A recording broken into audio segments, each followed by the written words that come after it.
제가 지난주 중국 갔다 온 보고를 드렸지요. 8명 이상이 모이려면 집회에 허락을 받아야 되고, 예배를 위해서 8명 이상 집회에 허락을 구하면 100% 허락이 안 납니다. 여러분, 중국만이 그렇습니까? 여러분, 예배하고 싶어도 예배할 수 없는 환경이 이 지구상에는 너무 많습니다. 여러분, 우리가 하나님 앞에 마음껏 찬양할 수 있고, 마음껏 기도할 수 있고, 마음껏 예배할 수 있다고 하는 것이, 이게 우리에게 주어진 얼마나 큰 은혜고 복인지 우리가 기억해야 하고, 예배 드릴 수 있다는 이 사실 앞에 우리 하나님 앞에 감사해야 될 줄로 믿습니다. 우리가 야고보서를 공부하고 있습니다.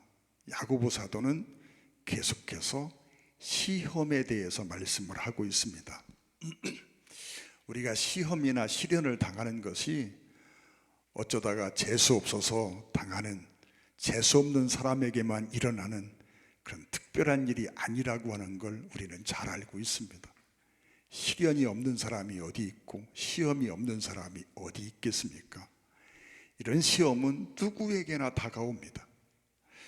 여러분, 베드로전서 4장 12절에 보니까, 사랑하는 자들아, 너희를 연단하려고 오는 불시험을 이상한 일을 당하는 것 같이 이상히 여기지 말고, 오히려 너희가 그리스도의 고난에 참여하는 것으로 즐거워하라. 이는 그의 영광을 나타내실 때에 너희로 즐거워하고 기뻐하게 하려 함이다 라고 말씀합니다.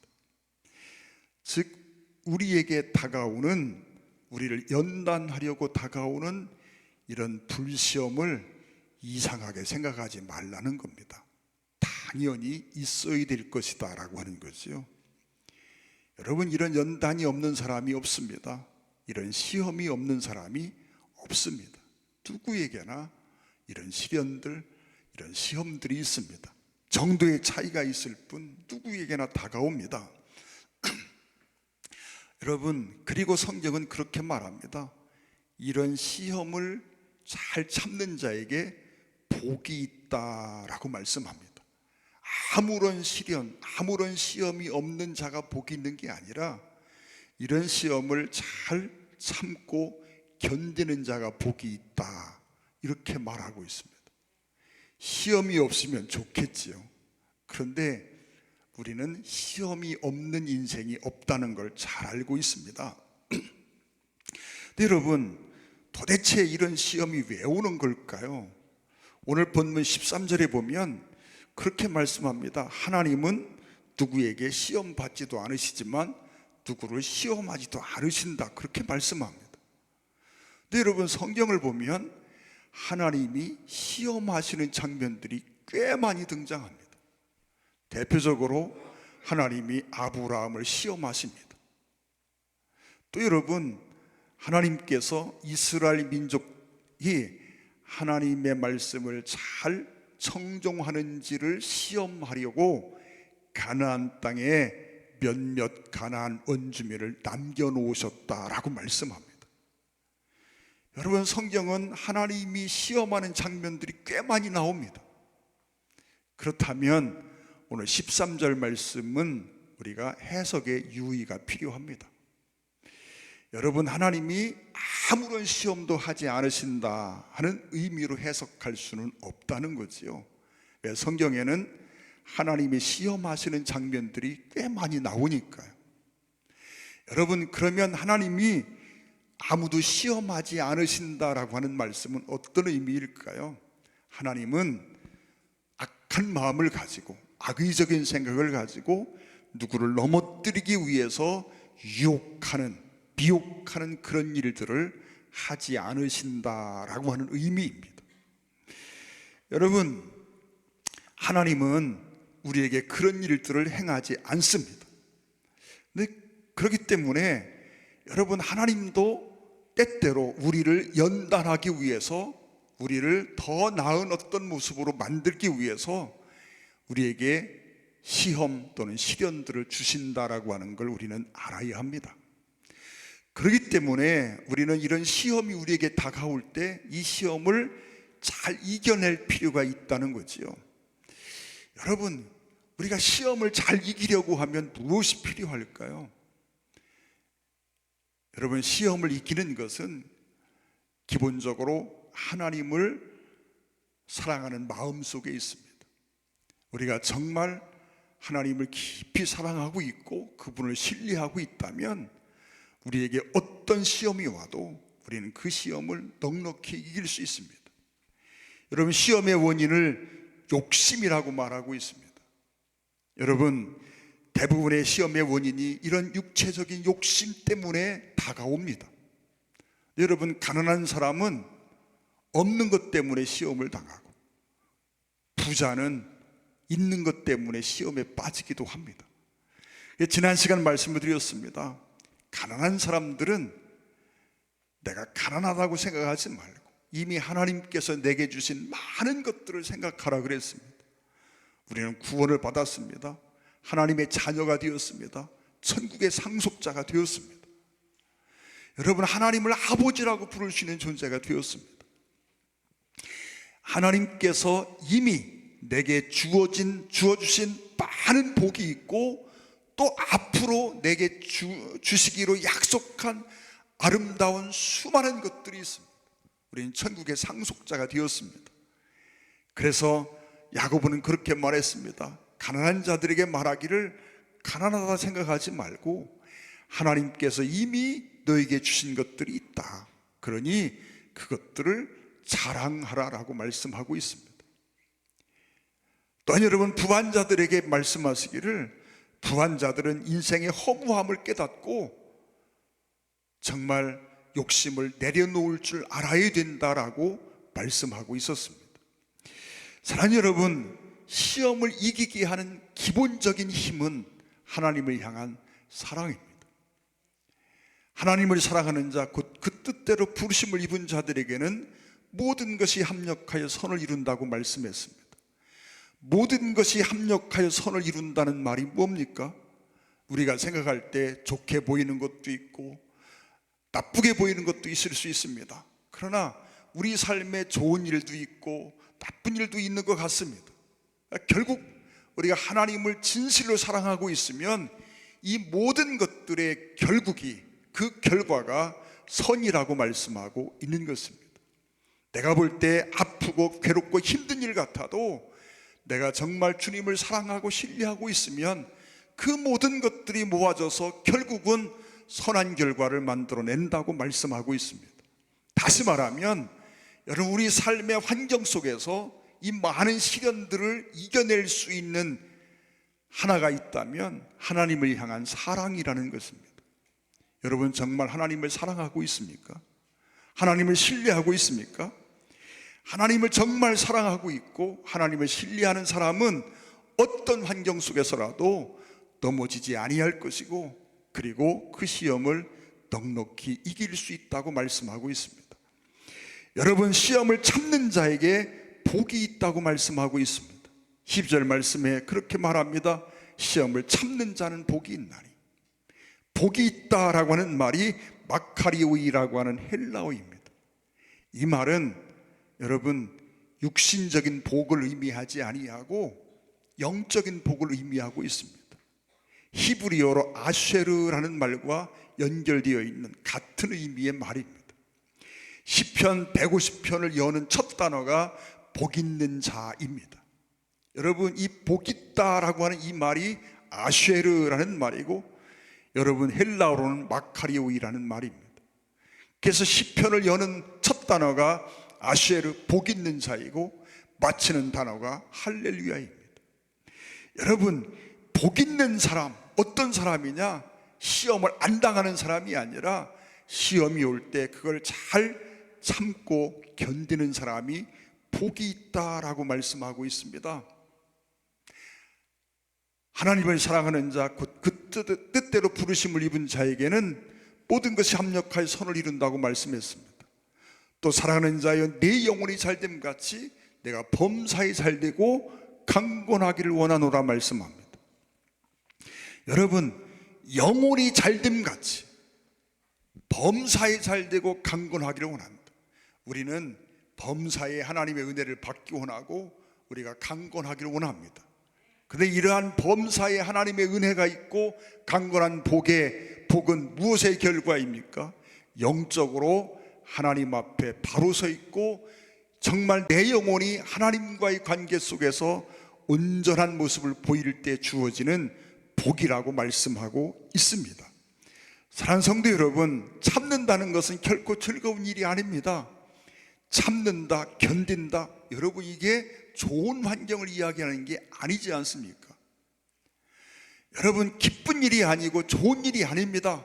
그러나 무엇인가 보다 높은 어떤 뜻을 생각하면서 그것을 잘 참고 견뎌내는 것을 의미하고 있습니다. 하나님은 시험을 당할 때 당신을 향한 사랑 그리고 당신을 향한 믿음 때문에 그것을 잘 참고 견뎌내는 사람을 어루만져 주십니다. 이것이 하나님이 우리에게 주시는 복입니다. 우리는 항상 편안하고 우리는 항상 즐겁기를 소망합니다. 어렵고 힘든 길 가기 싫어합니다. 그러나 여러분, 하나님은 시험이라고 하는 그 과정을 통해서 그 시험이 없었더라면 도무지 이룰 수 없는 어떤 나의 모습을 만들기를 소원하시고 그래서 우리에게 이 시험이라는 과정을 주십니다. 여러분, 제가 지난날의 삶을 돌이켜보면서 어렵고 힘든 시절들이 참 많이 있었습니다. 여러분, 제 성품을 이렇게 돌아보면서 그 시절에 그 일들이 없었더라면 어찌 됐을까 하는 일들이 있습니다. 어떤 때는 정말 쓰리고 아픈 기억들이 있습니다. 그런데 그 시기에 그 일이 없었다면 지금 내 모습이 어땠을까 생각하면 생각하기도 두려운 것들이 있습니다. 여러분, 제가 가끔 사고 난 이야기를 합니다. 여러분, 그 사고가 내게 없었더라면 나는 어떤 사람이 되어 있을까 생각합니다. 그러면 여러분, 가끔 그 생각합니다. 그 사고가 없는 나를 생각하기가 싫어집니다. 그건 끔찍한 결과를 가져올 수 있다 하는 생각을 해보기 때문에 그렇습니다. 여러분, 우리의 삶에 우리가 원치 않는 어떤 시련들, 어떤 시험들이 다가옵니다. 그런데 그 시험들 속에서 우리가 하나님을 사랑하는 그 마음과 그 믿음으로 그 시련들을, 그 시험들을 겪고 나니까 여러분, 그 결과 우리는 하나님이 원하시는 어떤 모습들을 이루게 됩니다. 여러분, 이건 대단히 중요합니다. 사랑하는 여러분, 하나님이 이 시험을 견디는 과정들을 통해서 하나님이 원하시는 모습을 만들기를 원하십니다. 시편 12편 6절에 그렇게 말씀합니다. 여호와의 말씀은 순결하여 흑도간 위에 7번 단련한 은 같도다. 여러분, 시편 66편 10절에 그렇게 말씀합니다. 하나님이여, 주께서 우리를 시험하시되 우리를 단련하시기를 은을 단련함같이 하셨으며 라고 말씀하고 있습니다. 여러분, 광산에서 은이 포함된 광석을 캐옵니다. 그게 은덩어리 아닙니다. 은은 그 속에 조금 들어있을 뿐입니다. 그 속에서 은만을 캐내기 위해서 망치로 잘게 부숩니다. 그리고 그 부순 것들을 용광로에 넣습니다. 그리고 정말 고온에 그걸 달구어냅니다. 그러면 은보다 비중이 큰 것들은 가라앉게 되고 비중이 약한 것들은 타서 날아가 버리고, 여러분, 그렇게 그런 과정들을 통해서 그런 과정들을 몇 차례 겪어갑니다. 그 과정들을 통해서 순수한 은을 추출해냅니다. 그리고 그 추출한 은을 가지고 아름다운 작품들을 만들어냅니다. 사랑하는 성도 여러분, 이처럼 하나님은 하나님이 원하시는 어떤 모습을 만들기 위해서 여러분, 우리의 삶에 시련이라는 걸 주십니다. 때로는 견디기 힘든 아픈 일들을 경험하게도 하시는 걸 보게 됩니다. 여러분, 이스라엘의 역대 왕을 보면 북왕국에 19명의 왕이 있습니다. 남왕국에는 20명의 왕이 있습니다. 도합 39명의 왕입니다. 그런데 그 왕들을 평가할 때 하나님은 항상 그 평가의 기준을 다윗에게 맞춥니다. 어떤 사람을 평가하면서 내 종 다윗과 같지 아니하였다라고 하는 건 잘못됐다는 얘기입니다. 또한 한편으로 내 종 다윗과 같았다라고 하는 말은 그가 훌륭한 삶을 살았다는 얘기입니다. 항상 평가의 기준이 다윗이었습니다. 여러분, 그 이야기는 하나님이 보실 때 다윗이 당신의 마음에 합한 자였다는 얘기입니다. 당신이 보실 때 다윗이 당신의 기준에 맞는 자였다라고 하는 평가입니다. 근데 여러분, 다윗은요, 이 39명의 왕들 속에서 어쩌면 가장 많은 시련을 겪었던 사람, 가장 많은 고난의 과정들을 겪어왔던 왕이 다윗입니다. 여러분, 다윗을 보면서 생각합니다. 다윗 같은 삶이 우리에게 주어진다면 우리는 그 삶을 견뎌낼 수 있을까 싶습니다. 여러분, 다윗은 사람으로서는 견디기 힘든 시련들을 수없이 겪었던 사람입니다. 그런데 그러한 과정들을 통해서 다윗은 조금씩 하나님이 원하시는 모습으로 변화되어 갑니다.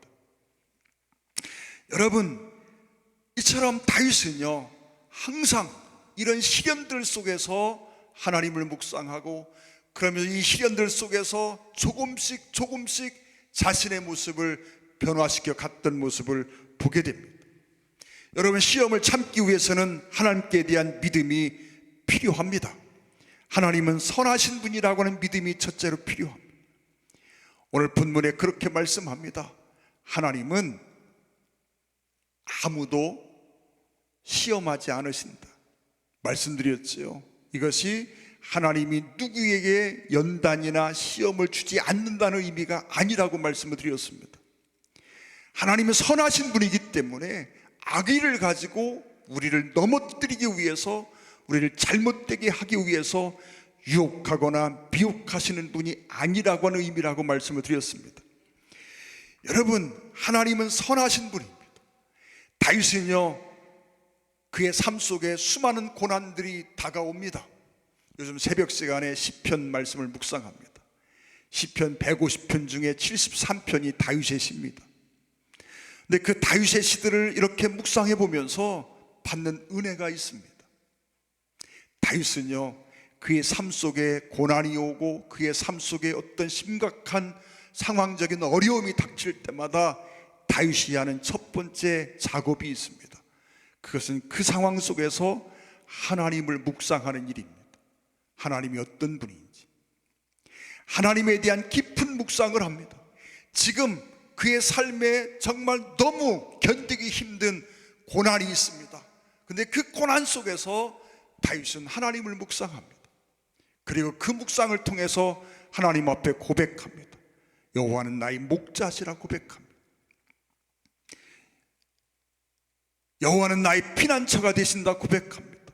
여호와는 나의 피할 바위가 되신다 고백합니다. 여호와는 나의 구원의 산성이시라 고백합니다. 여호와는 전능하심을 고백합니다. 여호와는 나보다 더 나를 잘 아시는 분임을 고백합니다.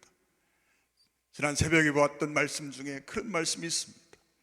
하나님은 나를 아시는데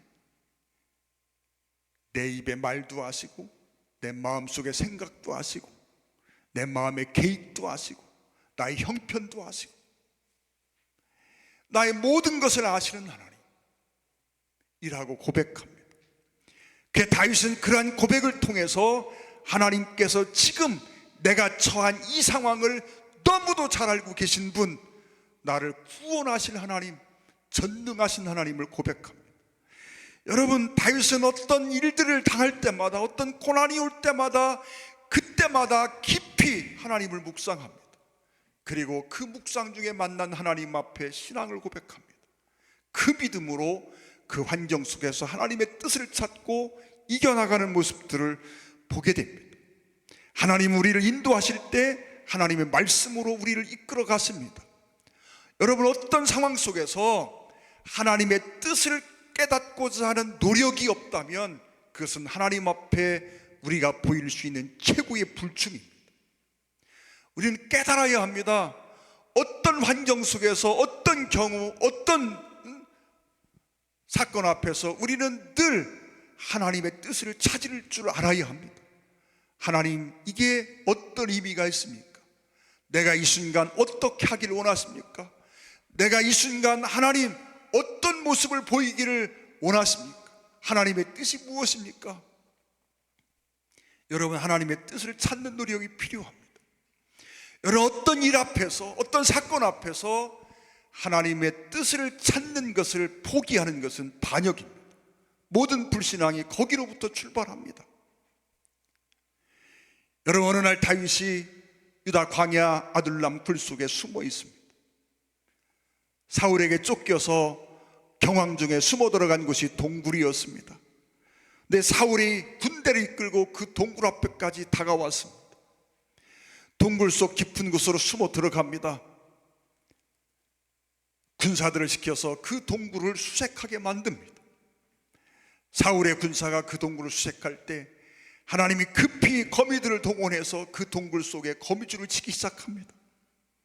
수색을 하던 군사들이 거미줄이 잔뜩 치어져 있는 모습을 보고 그 안에 사람이 없다고 확신하고 사울에게 아무도 없습니다 라고 보고를 합니다. 더위에 지친 사울이 동굴 속에 들어와서 편안하게 잠을 잡니다.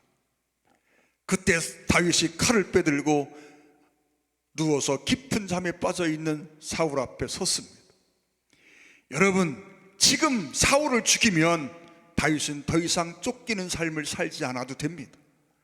지금 사울을 죽이면 다윗이 겪고 있는 그 모든 고난을 어쩌면 한꺼번에 해결할 수 있는 절호의 찬스가 와 있습니다. 그러나 그 순간 다윗은 하나님의 뜻을 찾습니다. 이 순간 내가 어떤 일을 하기를 원하시는지, 내가 어떤 행동을 보이는 것이 합당한 일인지 말씀 안에서, 그리고 기도하는 중에 하나님의 뜻을 찾습니다. 그리고 내가 지금 사울을 죽일 수 있는 절호의 기회가 왔지만 하나님의 기름 부음 받은 자를 내가 죽이는 것이 하나님의 뜻이 아니라는 사실을 깨닫습니다. 그리고 여러분, 그 순간이 다윗에게는 가장 큰 미혹의 순간이고 가장 큰 시험의 순간입니다. 근데 그 순간 다윗은 하나님의 뜻을 찾습니다. 여러분, 인간적으로 생각하면 절호의 찬스이고 다시 없는, 여러분 정말 이 기회입니다. 언제 이런 기회가 또 오겠습니까? 여러분, 얼핏 생각하길 하나님이 내게 주신 최고의 기회라고 생각할 수도 있습니다. 그러나 다윗은 그렇게 하지 않습니다. 그리고 그 속에서 하나님의 뜻을 찾습니다. 하나님께서 정말 내게 원하시는 게 무엇인지, 내가 어떻게 하기를 원하시는지를 찾습니다. 그리고 사울을 죽이지 않습니다. 다만 사울의 옷깃을 조금 잘랐을 뿐입니다. 사울이 잠에서 깨서 저 멀리 언덕을 아래를 내려갔습니다.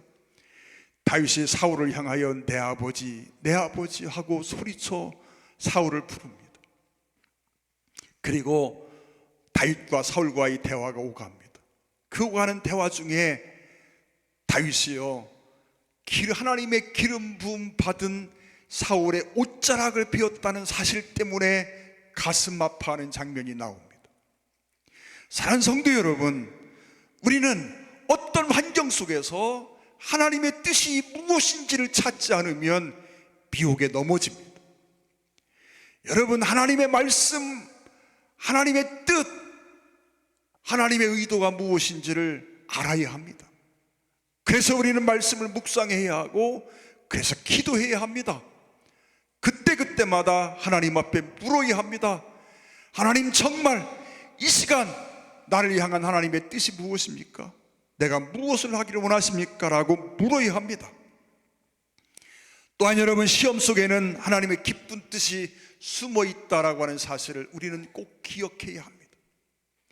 여러분, 하나님께서 우리에게 주시는 이런 시험들은 의미 없이 내게 다가오는 것이 하나도 없습니다. 재수 없어 내게 일어난 일이 아닙니다. 그래서 우리는 늘 그 속에 하나님의 숨은 뜻이 무엇인지, 이 일을 통해서 하나님이 이루시고자 하는 일이 무엇인지를 알아야 합니다. 여러분, 욥기를 보면 이해할 수 없는 일들이 많이 있습니다.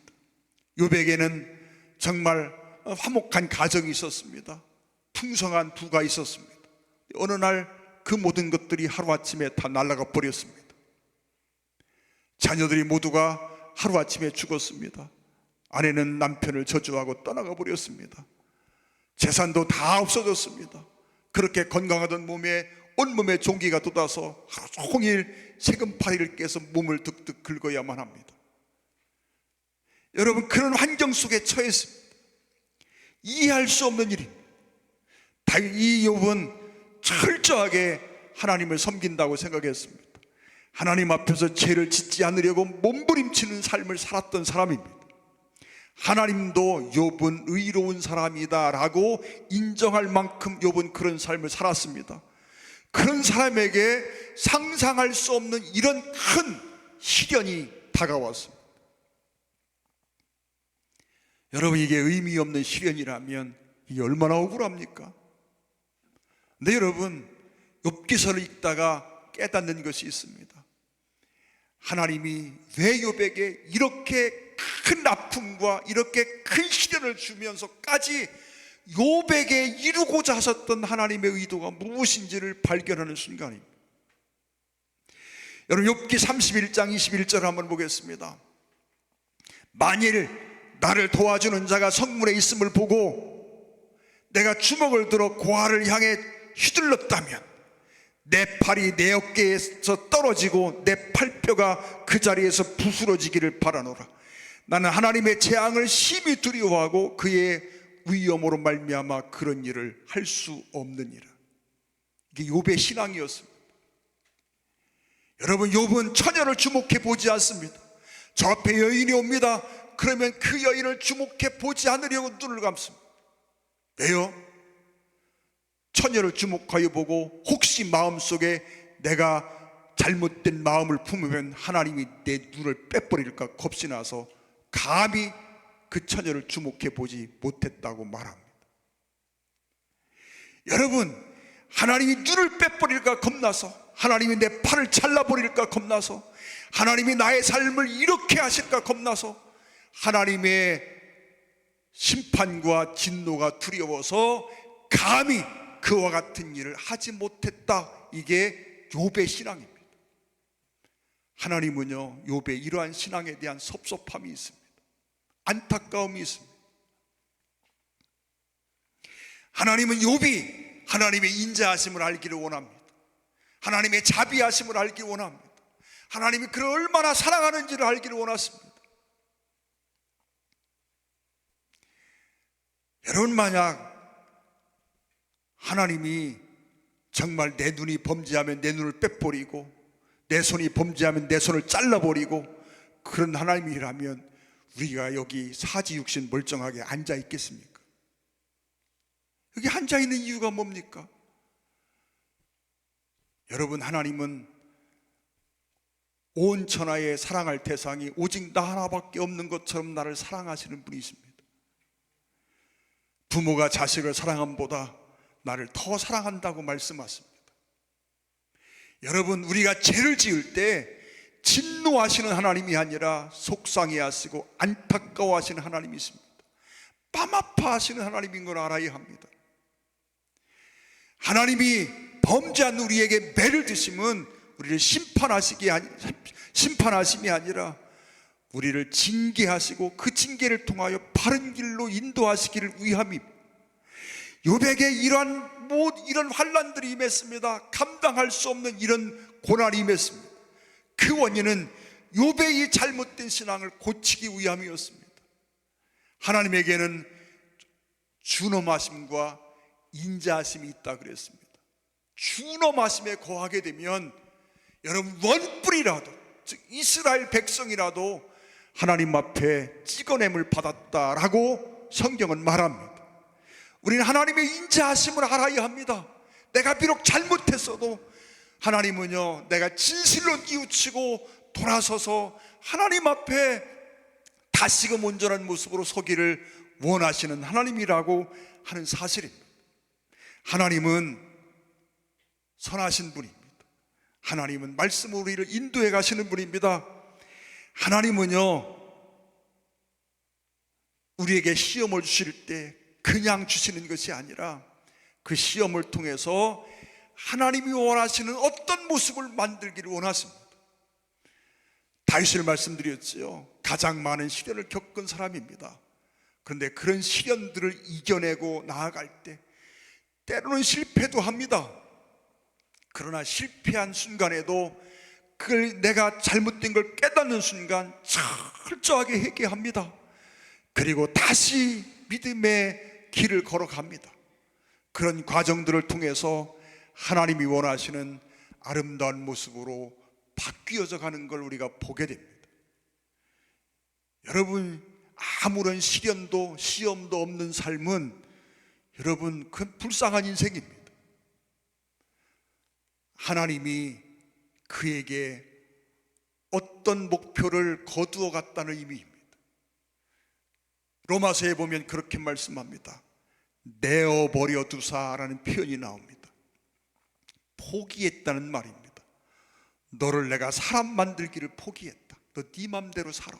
나 상관하지 않을게. 이게 내어버려 두사 하는 말입니다. 내어버려 두사, 내어버려 두사, 거듭거듭 로마서에 그런 말씀이 나옵니다. 여러분, 하나님이요, 그가 무슨 짓을 하든 내박쳐 두는 사람이 있습니다. 여러분, 그건 여러분 하나님 앞에 어쩌면요, 하나님이 포기한 인생입니다. 불쌍한 인생입니다. 여러분, 우리가 살아갑니다. 살아가는데 분명히 내가 하나님 앞에 잘못된 길을 가고 있습니다. 이렇게 하면 안 되는데 하면서 그 길을 가고 있습니다. 그런데 내 삶에 아무런 징계가 나타나지 않습니다. 두려워할 줄 알아야 합니다. 어느 날 심한 독감이 걸렸습니다.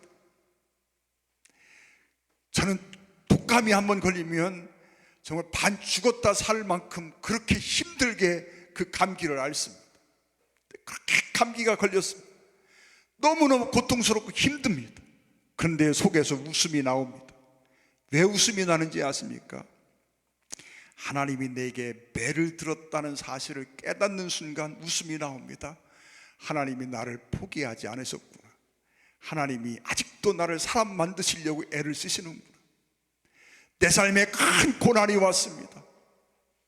생각지 않은 사고가 생깁니다. 여러분, 병석에 누워서 저 피를 흘리면서 고통을 당합니다. 그러다가 어느 순간 너무너무 기쁘고 감사해서 웃음이 납니다. 하나님 앞에 고백합니다. 하나님 고맙습니다. 여전히 지금도 나를 사람 만드시려고, 지금도 나를 하나님이 원하시는 종을 만드시려고 내 삶에 개입하시고 나를 인도하심을 믿기에 감사합니다. 사랑하는 성도 여러분, 내가 정상적인 삶을 살고 있지 않은데 내 삶에 아무 문제가 없고 평안하다, 복이 아닙니다. 여러분, 그걸 복이라고 생각하는 건 엄청난 착각입니다. 사랑하는 성도 여러분, 하나님은 때로는 우리에게 이런 시련을 주십니다. 때로는 우리에게 이런 시험들을 주십니다. 때로는 감당하기 힘든 아픔도 주십니다. 그런데 그것들이 의미 없는 것들이 하나도 없습니다.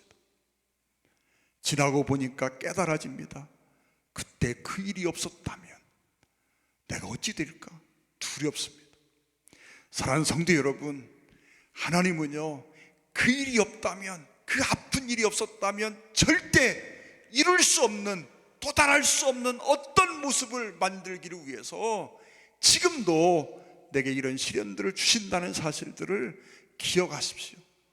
그리고 고난이 당할 때 여러분, 베드로의 말씀처럼 이상한 일을 당하는 것처럼 생각하지 말고 오히려 그 일을 기뻐하고 감사하고 시험을 잘 견디고 참고 이겨내서 복 있는 자가 되시기를 주의 이름으로 축원을 드립니다. 기도하겠습니다. 사랑하는 아버지 하나님, 감사합니다. 우리의 삶에 개입하시고 우리를 더 나은 모습으로, 더 높은 모습으로, 더 귀한 모습으로, 거룩한 모습으로 만들기 위해서 지금도 하나님이 끊임없이 일한다는 사실을 깨닫게 하여 주시옵소서.